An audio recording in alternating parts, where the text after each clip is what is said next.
From the moment we are born, we're put into a space, assigned gender and expectations, and that's without even mentioning race. As we grow, as we learn, this is reinforced every day. From home ec versus metalwork to the sports we're meant to play. And for certain groups from very young, barriers further mount. From caring responsibilities to education barriers, challenges mount and mount. We've come a long, long way. Everywhere, women are breaking through. But we have to fight. We swim upstream, all the things we have to do. Many had to protest. We have to shout. We must all call bad behaviour out. We need greater representation, more women at the table. We are the voices of change, equality, and we are well able. Better support and policies, better balance from the start. We need progressive options to mean equality from the heart. We need to each take responsibility, and we need champions too. Fighting for equal pay and greater flexibility. An equal life means equal work, better balance, you see. Shoulder to shoulder, on equal rungs. Equal opportunity will come.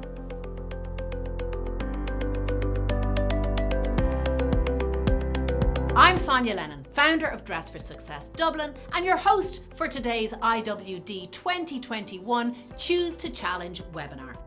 Huge thanks to our sponsors today, One for All, Communicore Media Group, TAP Creations, Irish Life, and of course our hosts here, Business and Finance Media Group. And now to our CEO, Angela Smith. Hello, my name is Angela Smith and I'm the CEO of Dress for Success Dublin. I would like to thank the committee, panellists, sponsors and all the companies who got behind the campaign this year. We in Dress promote the economic independence of women by providing job search supports and career development services. This year, this International Women's Day, we are asking you to donate your commute. Women have been disproportionately impacted by COVID, and we want to reach and support over 500 women this year on their journey to work. So every penny you raise will help us achieve that and make a difference. I also want to say enjoy the webinar today. Thank you. Thank you so much, Angela. I'm absolutely delighted to be coming to you from the Water's Edge studios today. It's International Women's Day. The theme is Choose to Challenge, and I am joined today by some amazing women who are going to talk about challenges from very different sectors and perspectives. Jenny Egan is Team Ireland Marathon and Sprint International canoeist and gold medal hopeful at the Olympics. Aoife Davey is Senior Marketing Director for One for All. Tracy Carney, our host, is Managing Director of Business and Finance Media Group. And Alison Keating, Chartered Psychologist, owner of Be Well Clinic, author and columnist. Amazing women who are going to be very generous in sharing their stories.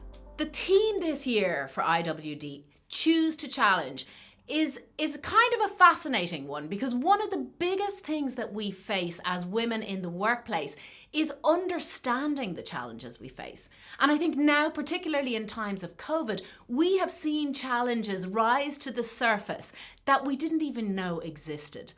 And today we're joined by amazing women who have very, very different perspectives from very, very different sectors to discuss the challenges that we face personally, organisationally, and systemically, three very different areas. Jenny, I'm going to come to you first. You are effectively a woman in a man's world, and you must have faced challenges along the way. Yeah, so I've been a canoeist since I was 8 years old. I've been competing internationally. So in Ireland, there's not many female canoeists. So I've always trained with men and boys. And it's all I've ever known. But for me, I adapted to that situation. But for some women, they wouldn't be comfortable in that area. So thankfully, there's a lot of progress being made in getting more females into sport, not just athletes though. So for example, I'm on the Sport Ireland Women in Sport Steering Committee, and this committee has been put in place to steer the Women in Sport policy. And this policy shows that there's a place for everyone in sport. So there's 4 target areas. That's leadership and governance, coaching and officiating, active participation and visibility. So we're trying to help women to get into all different areas of sport and help them to have the confidence to use their skills and be able to feel that they can help all different aspects of sport. So for example, we could have female CEOs, we could have board members of NGBs, we could have more female coaches, we could have more female referees. So it's to show that there's a place for women in all aspects of sport and for them to be confident to feel that they can go into that area. And this funding is helping to train women to be more confident and have the skills also to go into the 4 different target areas. So it's a really big step forward by Sport Ireland, and it's great for the future of women in sport. And Jenny, you are the only woman on that grouping, am I right? So I'm not the only woman on the Sport Ireland grouping. That's a combination of female and males, which is great because it's about not only women sporting women, it's about men sporting women, it's about society working together as a whole. But the training group I train with at the moment, I'm the only female involved. And that's what is very different to some other aspects of life. So for me, I'm the only female training with men and boys. And I've had to adapt to that situation and be able to use my strengths to work with men. And for me, like I said, it's kind of all I've ever known, so it's fine. But for some women to get into that area, it's very difficult, and they need to be able to understand how to maybe work with men, and men need to be able to understand how to work with women. So Aoife, you are in a very different sphere, and I suppose sport is really making huge efforts to bring that equality to the fore. In the corporate world, ostensibly, we're much more used to the idea of women being part of the format of how we do business. But you must have faced personal challenges along the way as well. Absolutely, definitely. And I think probably one of the biggest challenges I think I faced, and the most recent, was when returning from maternity leave. I think I came to motherhood later. I was 39, so I had a long time to establish myself in my career, but also get used to being able to give my career my all. And nothing prepared me for what it was like when I came back. And it's just that suddenly find yourself juggling these 2 very different worlds and feeling that you're neither of them you're doing that well. And for me, that was a bit of a shock. It also gave me insight into, say, other women that I've managed, that how we didn't probably have, strong enough support networks for them. Now, I was able to reach out to coach to my support network, but not every, particularly if you've maybe come to motherhood earlier and you haven't developed a network, that it can be very hard. So I think just what businesses need to do is to think about that. And it's just a support network as simple as the woman being able to be vulnerable, to be able to, hear from, not to think that she's the only one experiencing this, and even a bit of support even before you go back, to be able to, that's a confidence piece, but it's also just knowing that you don't have to be, this power horse, which often, you associate maybe with women in business that are very successful, that, they just get on with it. They're amazing. They can do everything. But that's very hard. And that it's such a pivotal time in a woman's career, because often we know that women then make a decision not to maybe to pull back or to change career, to feel that they can't work like they used to. So I think if businesses are serious about nurturing female talent, that needs to be something that's looked at. Because for me, if I didn't have a support network, it could have definitely led to some changes that wouldn't, you can make rash decisions at that time because you're so emotional. Absolutely. And I think that vulnerability piece is so important, because we are kind of whole humans at work now. It's not like we can completely separate what happens at home and what happens in the workplace. And, I'm very passionate about the idea that male leaders can become comfortable with their own vulnerabilities, even about how to engage with women at work. And the more we surface these challenges and talk about them, the more we can create solutions for them, you know. And Tracy, what about you in terms of a woman in, you know, engineering and in media? What were the challenges that you faced along the way? When I had a think about this, you know, I think my first earliest challenge was really when I was challenged by my physics teacher in fourth year in school. You know, she challenged me to attend a Women in Engineering Day. She noticed I was good at maths and physics, and prior to that, I'd been looking at kind of roles in arts and kind of and I completed my work experience in RTE. So I went on this Women in Engineering Day and I got to solder. I built a radio. And it was from then that I decided to study electronic engineering. Now, I'd never seen a woman engineer, didn't know what one would look like. And, you know, in one day, my entire perception of kind of the opportunities available to me totally changed. And I suppose it's really highlighted to me, you know, the ability we have to influence, I suppose, young women and not to limit them in certain subjects and what they're doing. I was lucky enough, I was in a mixed school. So we had metalwork, woodwork, tech drawing, and I experienced them all up to junior cert, but I don't think it should be down to luck, you know, and I think we need to be able to ensure that young women and everyone out there has the opportunity to see what they can be, because, you know, if you can't see it, and it is down to this, and I know this comes up in the sport piece as well, if you can't see it, you can't be it. So I think that's really important. But it was definitely a challenge to my perception about my role and what I could be in the future, you know. And I think both parents and teachers are such an influential force with young kids in terms of, you know, what's available to you. I'm mortified to talk about the fact that when my twins were about 4, I bought them these beautiful kind of Danish design duvet covers, one with a ballerina, one with an astronaut. Like, that's so embarrassing to me now that I would have pigeonholed those children into those roles, you know. But I think once you know it, once you build this awareness of that sort of gender stereotyping, you know, you can't go back, you can't unknow it. So Alison, you know, you're at the coalface with women who are facing these challenges in organisations every day. What are you seeing coming to the fore as the big issues? Exhaustion. And just listening to you all there, I mean, I can just identify and resonate with it so much myself, you know, as a mother, as a business owner, as a psychologist. And I'm very lucky. I get my eyes and ears inside the door at an individual level where I see these incredible professional, competent women who, like you're saying with the vulnerability piece, are scared to, in any shape, let it be seen that they're a normal human being, that their kid was up all night long, or that, you know, so many factors are involved. So I love this idea of how we challenge. And from my perspective, it's how do we challenge with compassion for ourselves, first of all. And I think one of the key things we have to target is kind of a combination of the unconscious bias that we all have, even with ourselves, and just to kind of tune in. And as I say, we've got to make the invisible visible, which is not that easy a process. But like you said, with the duvets, all of a sudden it's like, oh, and then you can't unsee it. But I mean, it's to even give yourself a break, and it's so great to be able to say, oh, I did that, but now I recognize it and I'm going to change. And that, I think, is the strength piece. That's it. That's the pivotal moment, I think. I would love to see that in organizations. And I was really lucky to watch Melinda Gates talk to David Letterman the other night. And she was talking about, you know, the work she'd done in the developing countries, about women. And on the way home on the plane, she was like, God, we're so lucky to live in America.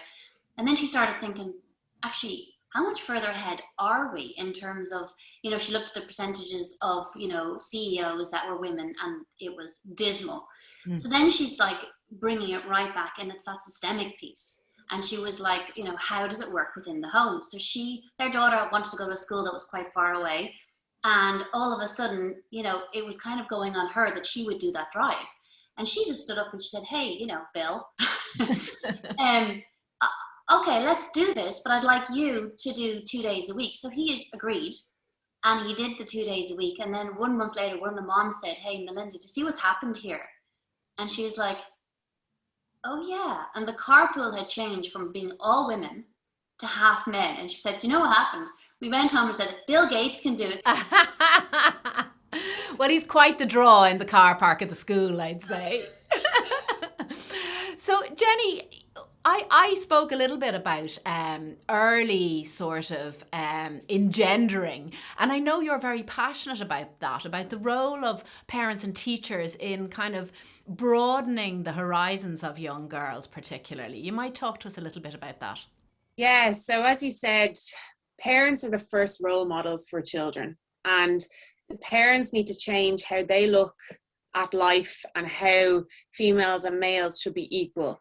So I'd like to see, grassroots levels being the change of perception in that area. So like 1, 2, 3, 4, 5, 6-year-olds, I want them to grow up that it's not women in sport, it's just sport. And that's why it's so important that parents think of their females and their males as equal and giving them the same opportunities. So for example, I remember hearing a mother saying, I don't mind if my girl stops sport, but I don't want my boy stopping sport. And just hearing that, if their child hears that, they suddenly feel like, if you're a girl, you're like, oh, well, it's okay if I stop sport. And my parents, they don't seem to think it's that important, but like my brother, he has to stay at it. So I don't know, is it more important for boys to do sport than girls to do sport? And it's so funny that you say that, Jenny, because, I think we don't put enough credence on the fact that words matter. The words we say, to our children matter in their nuances, They matter so much. You have to think kids are like sponges. So anything they hear, they just absorb. And I'm very proud of Jackie Hurley has brought out a book called Girls Play Too. And I'm lucky enough to be one of the 25 females featured in this book. So it's fairy tales. It's real life fairy tales of female athletes, of things that happened to them when they were younger and what they overcame to get to where they are. And these stories are being read to young girls throughout Ireland, and they're seeing, oh, well, if she can do it, I can do it. Just with, resilience, persistence, and by seeing someone else achieve something, it makes it real, it makes it normal, it makes it feel like, oh, well, like it's possible. So being able to show your children, boys and girls, and girls should be role models for boys as well, and that's really important. Absolutely. Like you were saying to me, you've adapted to the situation of training with men, and I have adapted, and I hope that what I've achieved is for them, I hope I'm a role model, because I've become the only athlete, female or male, to win Senior Canoe Sprint World Cup, World Championship and European Championship medals. And I hope then the boys and men can see, oh, well, if she can do it, I can do it. If she can win international major medals, then why can't I do it? She's Irish. She's training in Ireland, maybe goes away in training camps sometimes, but I see how much work and hard work she puts in and how resilient and persistent she is. And if Jenny can do it, why can't I not? Well, Jenny, you're an absolute inspiration, and we're rooting for you as a nation, no doubt about that. Aoife, so you had a very particular situation where One for All was sold to Blackhawk during your maternity leave. So you come back into the workforce in a new culture, a new landscape, a new organisation. That must have been a huge challenge. I'd love to know sort of what the company provided as a sort of an infrastructure of support to you. Yeah, it was a huge, as I was saying, it was challenging enough, and then you came back to a whole integration project, and so we were suddenly, as you said, like I was part of One for All since it was a startup, so that kind of family feeling, which still was retained while it grew to be an SME, and then you were part of this global, payments company, which is in 26 countries. Suddenly you're dealing with people, all over the world. But I suppose a big pro is that the CEO and president is a female, Talbot Roach, who is amazing and is a big champion of females in the workplace, but also in the kind of payments, fintech industry.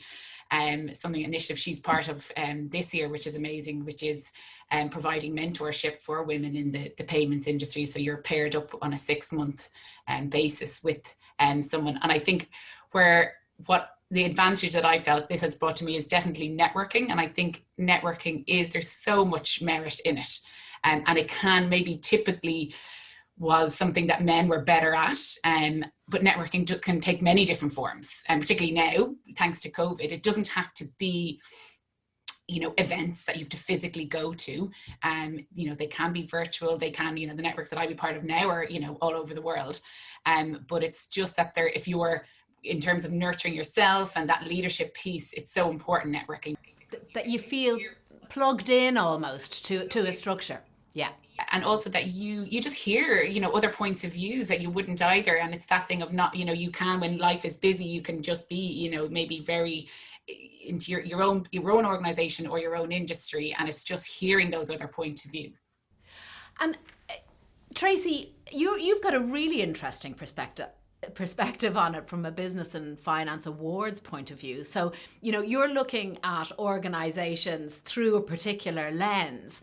How did you see the impact of, I suppose, that gender lens in the participants in the awards?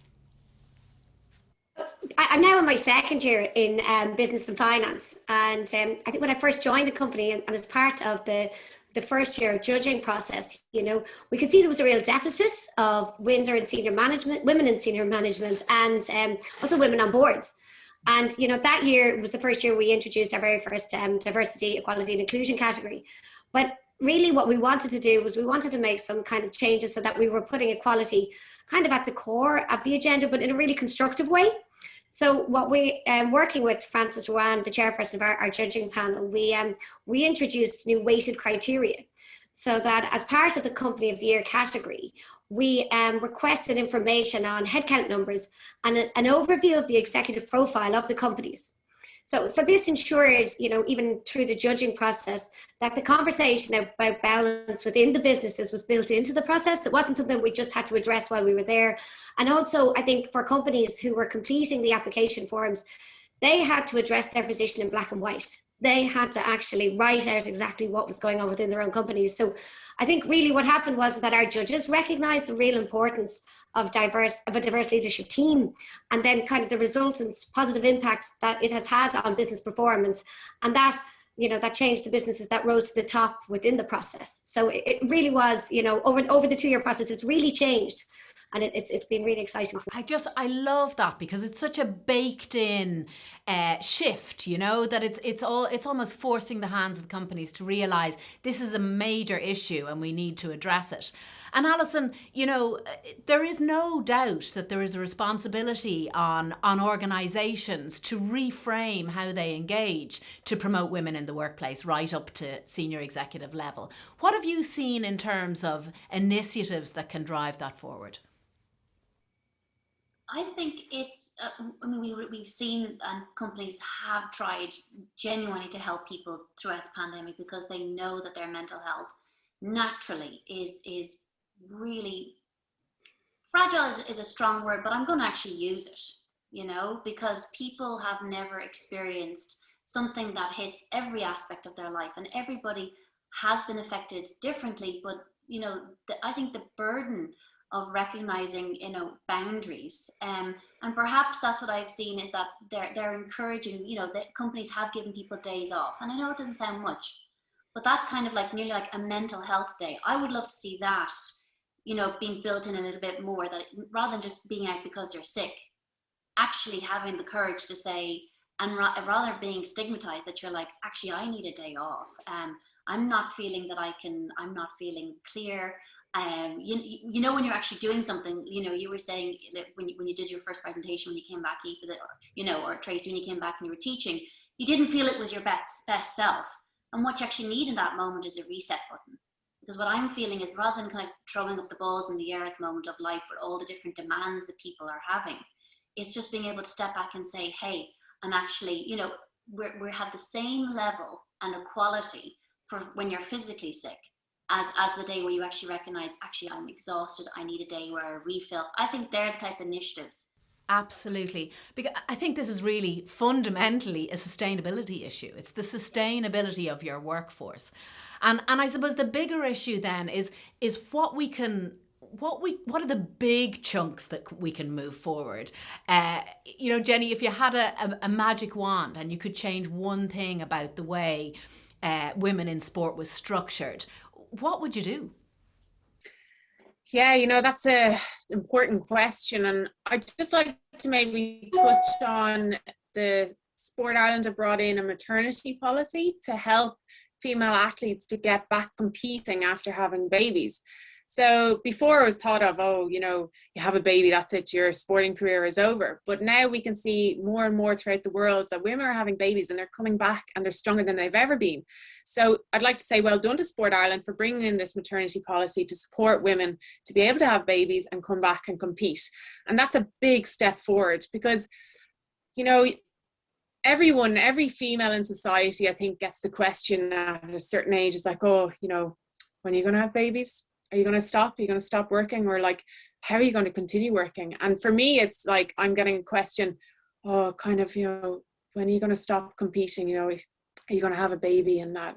And for me now, I answer going, oh, well, it's great because Sport Ireland have brought in a maternity policy. And, you know, if I feel fit enough and strong enough and I have a good support network, then I can have a baby and come back competing and, you know, show my child that it's possible to do anything that you want to. And that's a big part, I think, that I'd like to change, that for children to grow up knowing that if there's something you really want and you put your mind to it and you're resilient and you're persistent and you have that support network, then you can achieve anything. Amazing. And I mean, I'm still kind of reeling from the fact that people still ask the question, when are you going to have a baby? That it's just not okay. It's a private matter. So, you know, I think there are certain things that are sacrosanct. You don't know people's circumstances. Aoife, you know, if you could change one thing about how we engage, how we do work, quickly, what would it be? I think the big one is equal pay for equal roles. You know, we know we're still not there. I don't know why we're still not there. But I think we all have a role to play in it. But I think there'd be just a huge shift if we had that assurance. Yeah, and it is already enshrined in law since the 1970s, so it seems insane. But I mean, I think that the equal opportunity piece is a big piece of that as well. Tracy, what about you? I think, look, I'd love to see more women in leadership roles. And I think the big thing for me is that removing the barrier that there is between stepping into a leadership role and raising a family, that, you know, that you can do both. But there's a perception sometimes, I think, with women that it's not worth the stress, that, you know, you don't want to, is work more important than having a family? And can you, you know, why is that? You know, and why do we feel that? So if we could remove that barrier and that, you know, employers had the flexibility to accommodate parenting responsibilities, so that jobs aren't, you know, too demanding, so that it's not worth taking that step up, and that you really feel that you can take the step up and also be a parent and do them all well. And I think you're right. Yeah, you said normalizing, and it's the normalizing is nearly more important than the accommodating, because the accommodating seems like a token, you know. Alison, finally, just a little wrap up. You know, what are you seeing, the big picture stuff, in terms of how organisations can really push this forward? What I'm seeing is that I recognise that they're actually listening. And they're listening because if their employees aren't actually physically, mentally, or emotionally able to actually work, then it's a major problem. So, you know, recognizing that psychological flexibility is the way forward. That's the workplace of the future. Working from home, whatever way it's going to go, you know, we're never going to go back fully. We really aren't. There's lots of advantages that people can actually see.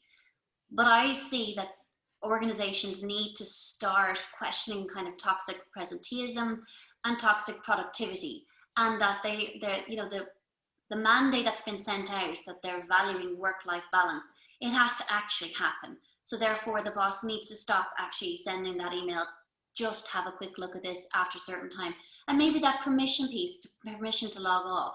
I think we just need to shift the work-life balance and actually put life first. And maybe that's the biggest lesson we've actually taken from this year, that we are allowed, it's not a dirty kind of secret that you actually like. Perhaps you want to have a family, you want to have a relationship, you want to have some free time. These are not dirty, bad things, and that we value that systemically rather than this kind of curse of busyness that I see that really is running people into the ground. Absolutely. And I think man, woman, child, we work to live, and that's what the aim is here, that we can normalise this move forward. Jenny, Aoife, Tracy, Alison, thank you so much for taking the time today to be so honest and so open about your own challenges, and here's to the solutions.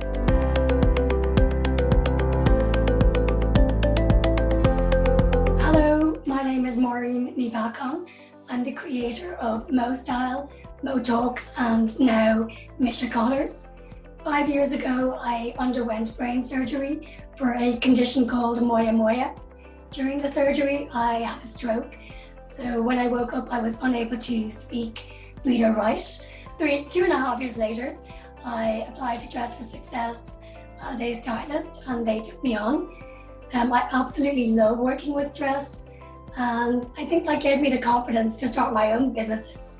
So I now run Mo Style, Mo Talks, and during lockdown, I started Misha Collars, where we make handmade fashion collars. So thank you, Dress for Success. Hi, Vanessa O'Mahony here, Sales and Business Development Director at Slack. Nuala and the full team from Dress for Success did a super job in matching us mentors with the right mentees. This was based on our experience and skills, matched with the individual goals of their clients to the fore. They offered us loads of guidance and a supportive structure to operate within, while of course encouraging us to find meaningful relationships that were unique and fruitful to those mentees. We all know how crazy 2020 was, but this programme was one of the gifts of 2020 for me and is a powerful vehicle to really drive change.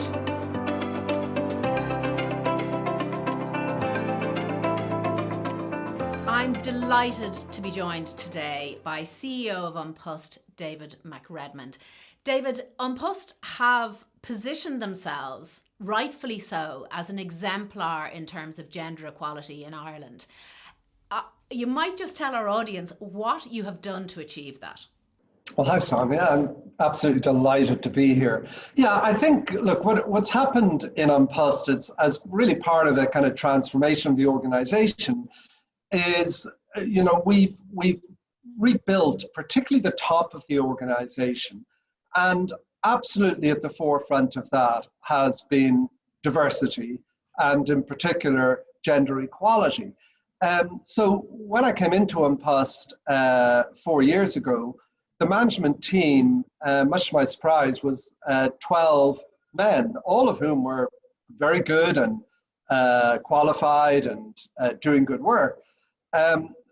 But was not a reflection at all of our customers, not a reflection of our society. And also, there was a real sense of a very limited and narrow debate. So immediately, I had to find somebody in the organization who could change it. And somebody said they had a very good person who was due to leave, and she became my chief of staff, Aoife Byrne. And Aoife and I set about really reforming that management team and designing for the organization in the future. So we ended up 3 years later with a management team. It took us, well, actually probably about 2.5 years to get to a team that actually was 50-50 male, female, and a smaller team. And today it's 4 men and 4 women. And that's a good position to be in. And David, can I ask you, because I'm really interested in the fact that you saw that as a deficit from the very beginning, which 4 or 5 years ago is actually quite unusual, and not through any sense of malice, but there has been traditionally a sense of kind of benign blindness as to the need for gender equality. Where did that come from with you? I'd come from media, and I'd actually seen some of the issues there where actually the team was also imbalanced, very much a male team. But it became clear to me there, when I was in TV3, that actually for us to make better decisions, you need more viewpoints around the table. And the starting point to more viewpoints is to have men and women around the table, never mind further diversity, whether that be ethnicity, whether it be social class or whatever. And it's a pretty simple idea, which is you need broader views to be able to make the right decisions. And the decisions you make as a management team, things like budgets and legal issues and some of the big important issues, they're easy enough to manage. And they're the kind of, they're almost what I would call the kind of alpha decisions which you get to straight away. The real problem are the things that are judgmental. What is our strategy going to be? What's the future going to look like? What's our brand going to feel like? What's the culture of the organization going to be? Where there's no right or wrong answer, but you need something that comes from a much greater and wider base. So I think that's where it came from. And I think, you know, any company that serves the public in its widest sense, you know, depending on which report you read, women are responsible for, you know, in excess of 85% of all consumer decisions. So it makes sense to be looking at a sort of a representative decision-making team. Well, it's look, I mean, look at the results for An Post. You know, we've moved from being a business that was essentially a letters business into a business that today is at the core of e-commerce. E-commerce being consumers buying everything in their homes. Now, the lockdown and the pandemic have played a part in that, but they've just accelerated a trend that was there. But how could we possibly understand that without having wider views around the table? And that's not about shopping and e-commerce, that's one part of it, but it's actually about the nature of how people lead their lives. So when we did research into the An Post brand, we actually discovered that while typically our customers would be older, skewing in the population, we discovered that actually the customer group that was most willing to give An Post a chance was female, typically in their 30s, middle income. That was the core, that was the kind of bullseye in marketing terms. We call her Kira, and she lives in Naas, and she's 35. And you know, once you look at your market and you go, wow, that's the really interesting piece. I know from media that typically males are more rigid in their thinking. They tend to have decided these are the brands I'm going to follow and I'm going to stick with them. And likewise, older demographics have typically made up their mind. We know that when it comes to voting, that in voting patterns, demographics over 60, 65, while they have a very high propensity to vote, they have a very low propensity to change how they vote. However, women have a much higher propensity to change, but just look around more. They tend to be more analytical in terms of saying, right, what are the choices which are open to me? And so it becomes quite an interesting challenge as you face into a world. But if you're going to change an organization, you need to change the things in an organization to know how to do that. And this, you know, everything that you're saying makes perfect sense, but it can't have been easy. And I think one of the really helpful things for companies who are even thinking about starting this journey, because there's so much work to be done, I'd love to know what sort of organizational challenges you faced in driving this forward, because that's a big move to 50% representation at the top table. Yeah, look, I think change is never easy, and particularly change in people. Two things: if you want an easy life, you know, live on your own and lock yourself up. But change in people is difficult, but it's not that difficult, because here's the interesting thing. I think, and maybe I've just got a benign view, but certainly my male colleagues who I work with, as well as my female colleagues, absolutely recognize once it's put in front of them, and I think that's the key leadership piece, is to put it in front of people, make sure that people have to face up to it. I think that people can see that need for change, and I certainly see it from colleagues, male and female, who say they see the benefits. Garrett Bridgman, who runs our mails and parcels business, he has said, and he's worked in that team for a long time, he said the change was dramatic. He said it's dramatic in terms of the conversation around the table. So I actually have found that the change, once you put it in front of people, and here's another piece which is actually probably to me is the one bit of advice I can give to people, there needs to be a kind of zero tolerance for calling people girls, for having conversations in the corridor, for the remotest suggestion that something unfair is going on here. All of those things, I think they have to be called out, and there has to be zero tolerance for it. Once you do that, I think people will come with you. And to be fair, again, to to colleagues, whether male or female, because we all get fixed in positions, we all have to change our mindset. We all pick up habits in our lives. I'm no less subject to unconscious bias than the next person. I have the same issues. I make the same mistakes.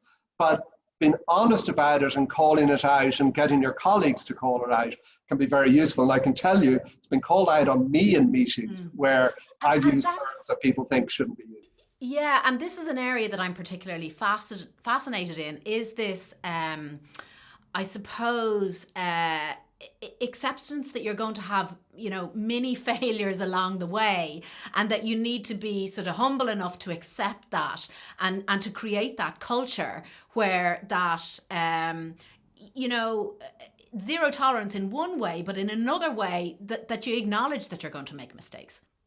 Yeah, I think so. I mean, I think with any change, you have to go into knowing that not everything's going to work, and you don't let that derail you. I do think that's why you need that almost zero tolerance and being very clear up front. This is what we are doing. We are going to get to being a gender balanced organization. One of the things we did is we published our gender pay report, and we published a couple of years before it's law because we wanted to get into the habit of it. And we're lucky because we've made some changes in the organization that it's now relatively narrow. It's down to 1.4%. It still should be zero. But I think, once you're clear this is the way we're going and then you measure it, then yeah, you'll have ups and downs along the way. It's a classic thing, I think, in any organization. Set the direction, we're heading north. And yeah, we might wobble along the way, but keep heading north. And the support is very clear. The support from staff now, as I say, male and female, the support is unequivocal, that people see that this is what we are doing. And I think, one of the old chestnuts is, well, people should be chosen on their merit. And by the way, I get that from really talented female staff as well, saying, people should be chosen on their merit. I'm going, they are, but if you have a rule that you have to have 50-50 shortlists, so for a role, then you know that whatever unconscious bias, you're cutting through that to make sure you have the best females and the best male, and then the best person gets chosen. So you're forcing the statistics, if you like. Well, you're forcing up to that point. Yes. But when you're actually choosing the person for the job, I guarantee you the best person, or in terms of our judgment, we can always make misjudgments, the best person is chosen. But we know that whatever barriers are hidden along the way, we've cut them out by forcing through the 50-50 at that selection point. At the panel level. At that level. And that really makes a big difference. And so not surprisingly, the next level down now, in what is quite a male organization, we've seen an awful lot of female talent come through, which is brilliant. I mean, look at this. We've doubled our pool of expertise overnight. People dream of going into territories and setting up businesses and saying, how do I find the best talent? We talk about Ireland being a great country for talent. Well, how about you actually look at 100% of the talent and not 50% of the talent? It's very simple, in conceptually, and then actually executing it is easier than maybe you think. David, I could literally talk to you all day, but unbelievably, we're pretty much out of time. Just before I let you go, I'd love to hear from you what one piece of advice you would give to any organisation thinking about setting out on this journey towards gender equality. I think it has to be led from the top. Don't, look, I have a brilliant HR director, HR is such an important function, but don't put it in HR any more than you should put all your technology into your technology function. It has to be led from the top. That would be the piece of advice with no cynicism. Amazing. David, thank you so much for your time today. We really appreciate it, and continued success. Hi, I'm Deirdre Mortal from Rethink Ireland. We run a fund called the Manana Heron Fund, which is focused on providing supports to organisations like Dress for Success that support women to get access to the labour court, especially disadvantaged women. So, what are we learning from all of them about COVID-19?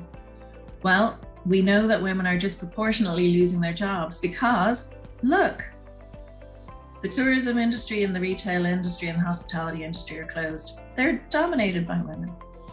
We also know that women find it harder to return to work when those jobs do come back because the schools are still closed and women are looking after parents and grandparents. So the burden of care is preventing women from accessing the jobs they may have lost. And we're worried that women just won't return to work at the end of this period because the barriers are too big. So what do we need? We need Dress for Success to keep shouting about the gender pay gap, and well done for what you've done so far. But we also need the Oireachtas COVID-19 committee to have more women on it and to hold a special session on the gender impact of COVID-19 so that women, whatever policies are made, we know what the impact on women is. So thank you and have a good day. Hi everybody, it's really nice to join you around International Women's Day. My name is Margot Slattery and I'm the Global Chief Diversity and Inclusion Officer for an organisation called Sodexo. We make up a community of 420,000 people globally. Why do I believe in equality? I guess down to the very simple fact that the world is made up mostly of 50% women and 50% men. And I believe that workplace and the whole of our life should reflect that. And it should be an equal world for everybody. So what can organizations and individuals do? I think organizations can make sure that there's leadership from the top, that they're consistent, that they make sure there's an opportunity to have their voice heard and provide the right environment for everybody to feel equal. And for individuals to play their part in that and to make sure it happens. And my top tips are to have consistency, leadership from the top, and to continue to always have your voice and be heard. Thank you. There's 5 key points that I would like you to take away as actionable points that you can take practical action of in your life. And the first thing is in terms of the personal challenges, from my perspective, what I would see for many is the mental load. And it's the idea of seeing the invisible work that many women do within the home and to make them more visible, and then to look at ways that actually can tangibly help with that. So an app called Our Home app is a wonderful app that can be used within a family to help share the responsibilities, because the mental load isn't just the physical labor of it. It's the thinking work that goes into remembering all of the tasks. So I think cognitively that's incredibly tiring for women as they remember and do the physical aspects. So something like Our Home app is a tangible way to overcome this. The second point, and what you'll find interesting in all these points, is how systemic they are. One leads into the other. So how would you challenge this, say, with your partner within the home? Again, what can happen is some people can feel like you're nagging and you're having the same conversation, but nothing actually changes. To have a conversation that actually challenges and changes, I would recommend that you complain rather than criticize. When you complain, it's solution focused, it's specific, and things can actually change. But when you criticize, it's personal and the person will become defensive, and it's very destructive to your relationship. So by complaining rather than criticizing, again, we can bring about the change we're looking for. The third aspect I would like to help with is, say you're a mother and you have children. One of the main results I have seen of the pandemic is exhaustion. The antidote to that exhaustion is rest. And as we look back to the mental load and we begin to make small but sustainable changes within our homes, we talk with our partners. The third aspect of that, if you have children, is to actually show them by example that you rest. And how do you actually rest? Again, it's a tangible small thing called the DEAR Challenge. And the DEAR Challenge is where you drop everything and rest. This could be a matter of literally having a cup of tea or a cup of coffee, but you're actually showing your children. So if they come over and they're interrupting you or they're trying to talk, you say, I'm taking 5 minutes to myself. This is something that is incredibly important, because a lot of times clients would have said to me that when they are overworking themselves, I would ask, did you ever see your mother sit down? And the poignant response has often been, I never saw my mother sitting down. So we are teaching not just ourselves and restoring the exhaustion that is actually there, but we're showing by example the importance of having boundaries and taking time to rest. Number 4, how do we do this within our wider network? I think the first question is, what part of your life can you unsubscribe to? It would be handy if we could pick certain boxes and unsubscribe to certain things that we don't want to be part of. Our boundaries are very important in terms of how we value our time and our energy. And as you can see, each point is linked into the other. And this is how we actually protect our energy so that we can actually be our best selves in all the different aspects of our lives. And the fifth point is, how do we challenge our organizations? For me, it's challenging the unconscious bias. And again, the unconscious bias is recognizing that we all have biases. We all have biases specifically with gender and even ourselves. And that can be quite unbelievable to actually perceive, but it is actually true. So by identifying the narrative that you carry about whether you think you're good enough to go for that next role, and as we challenge these unconscious bias, we're giving ourselves the opportunities to walk through doors that perhaps we have closed for ourselves. A really wonderful TED Talk to watch is by Kristen Pressner, and she says there's a wonderful test where you flip it to test it. So if you find that you think, I don't have any unconscious bias, I suggest you take 20 minutes to watch this and begin to see what was unseen before. Thank you so much for being with us today. And of course, a huge thanks to our sponsors, One for All, Communicore Media Group, TAP Creations, Irish Life and Business and Finance Media Group. If you'd like to donate to Dress for Success, head to dressforsuccessdublin.org and we'll see you soon.